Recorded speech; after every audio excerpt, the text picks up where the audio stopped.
Duha ka grupo sa mga batanon na-hulicam nga nagra-riot sa Bankerohan Bridge, Davao City. Sa maong hitabo, upat na ka mga menor de edad ang na-rescue sa kapulisan. Aniya ang report. Sa cellphone video nga kuha sa kawala nagpailang netizen, makita nga udtong tutok ni atong Domingo, nagrayot ang duha ka grupo sa mga batanon sa Governor Generoso Bridge sa Bankerohan.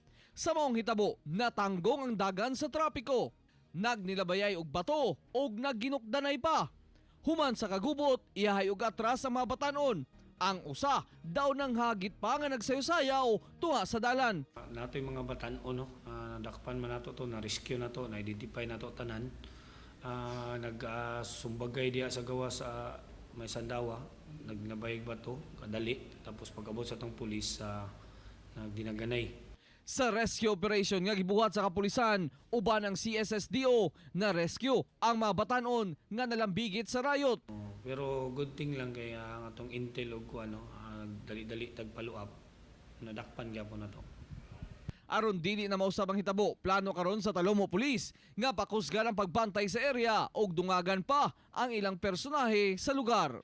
Kauban si Melchor Awing sa kamera, ako si Real Soroche para sa One Mindanao.